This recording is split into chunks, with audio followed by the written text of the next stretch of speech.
It had been 2 months since Will and Mark came home.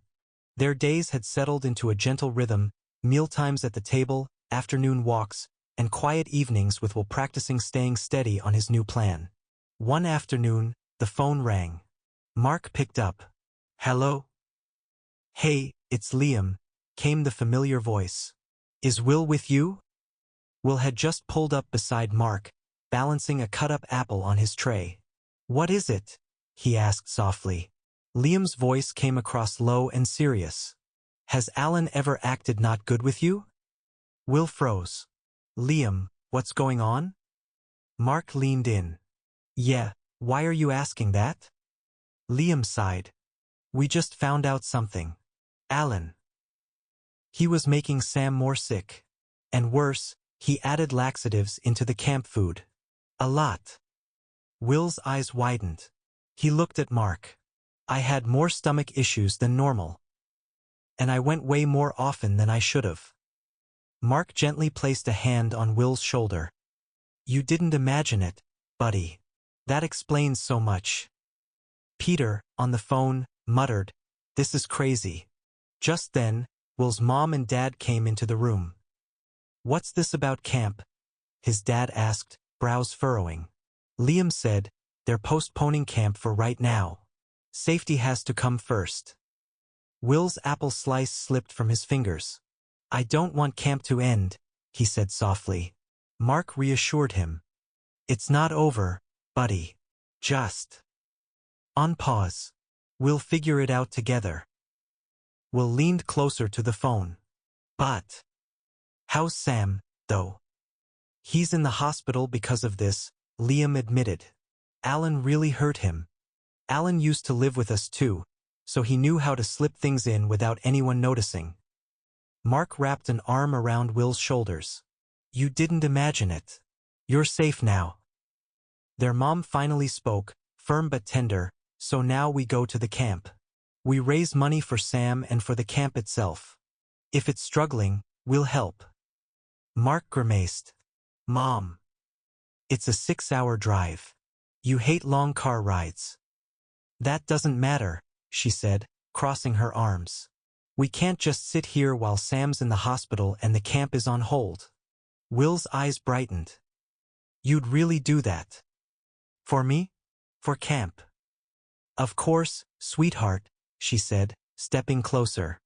When they arrived at camp, it became clear some people weren't there to support them.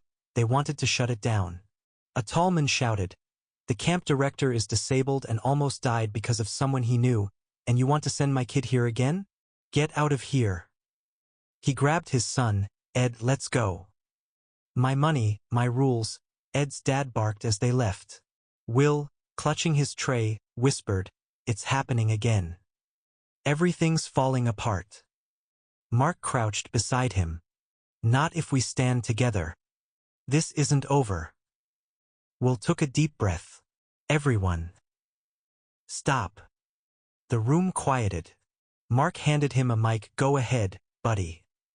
I know you're mad. I'm mad too. But before you just take your loved ones out, Toby, hear them out. No one from the camp team knew about this today.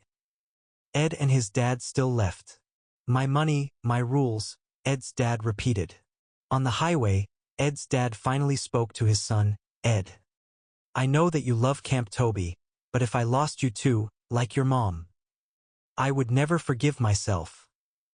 "I get you, Dad," Ed said softly. Later, Ed emailed Liam, "I won't be able to go to camp, but if I can help, I will." Liam replied warmly. Sam woke up in the hospital, and Liam explained everything. "Ed never really knew his mom," Sam said. "She passed when he was 5 months old, and he was diagnosed with CP around the same time I sent him to camp. He looked up to me." Ed's dad said, "I trust you with my kid, but one screw up and he's not coming back," Liam added. Will called Sam. "I guess you heard?" "Yes. And thank you for trying, especially with Ed and his dad. I won't share their past, but I understand. His dad has his reasons." "Yeah. I get that. It's just hard," Will whispered. Sam reassured him. "It's not Ed's fault. You did your best. Matt looked at Will. I'm proud of you, little bro. 1 year at camp and you're doing so much, not just for yourself but for others too. Will smiled faintly, finally seeing his growth. The fundraiser preparations began. Volunteers and campers set up banners, booths, and tables. John asked Sam, all of this? For you. Sam shook his head. Low-key. A first-year camper named Will did this to help me. You're lying, John said. I wish I was, Sam replied. Liam added, Will has been working non-stop. Every video, every live stream, he made this happen. Mark Sr. walked by, stunned. We passed $35,000 in 2 minutes, and now it's $3 million. On stage, Will wheeled forward. Mark whispered to Sam, go up there. He's got something for the camp, and for you. Will opened a box to reveal a handmade plaque for Sam and the camp. Sam hugged him tightly. You've given the camp, and all of us, something we'll never forget. Will then unveiled a TV covered with a cloth.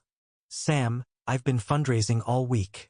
This number isn't just from tonight alone. Sam pressed a button. $36 billion flashed on the screen. Mark's jaw dropped. That can't be real. Will, in his power chair, explained, I exploited my disability. Some people think disabled people shouldn't be online. That's their issue, not mine. I fundraising through YouTube. Sam smiled. You turned something meant to hold you back into hope. That's strength. Sam, Liam, and Daddy John hugged Will and Mark. Thank you, Sam said. You're not a camper anymore. You're on the board. Congratulations. William Mason.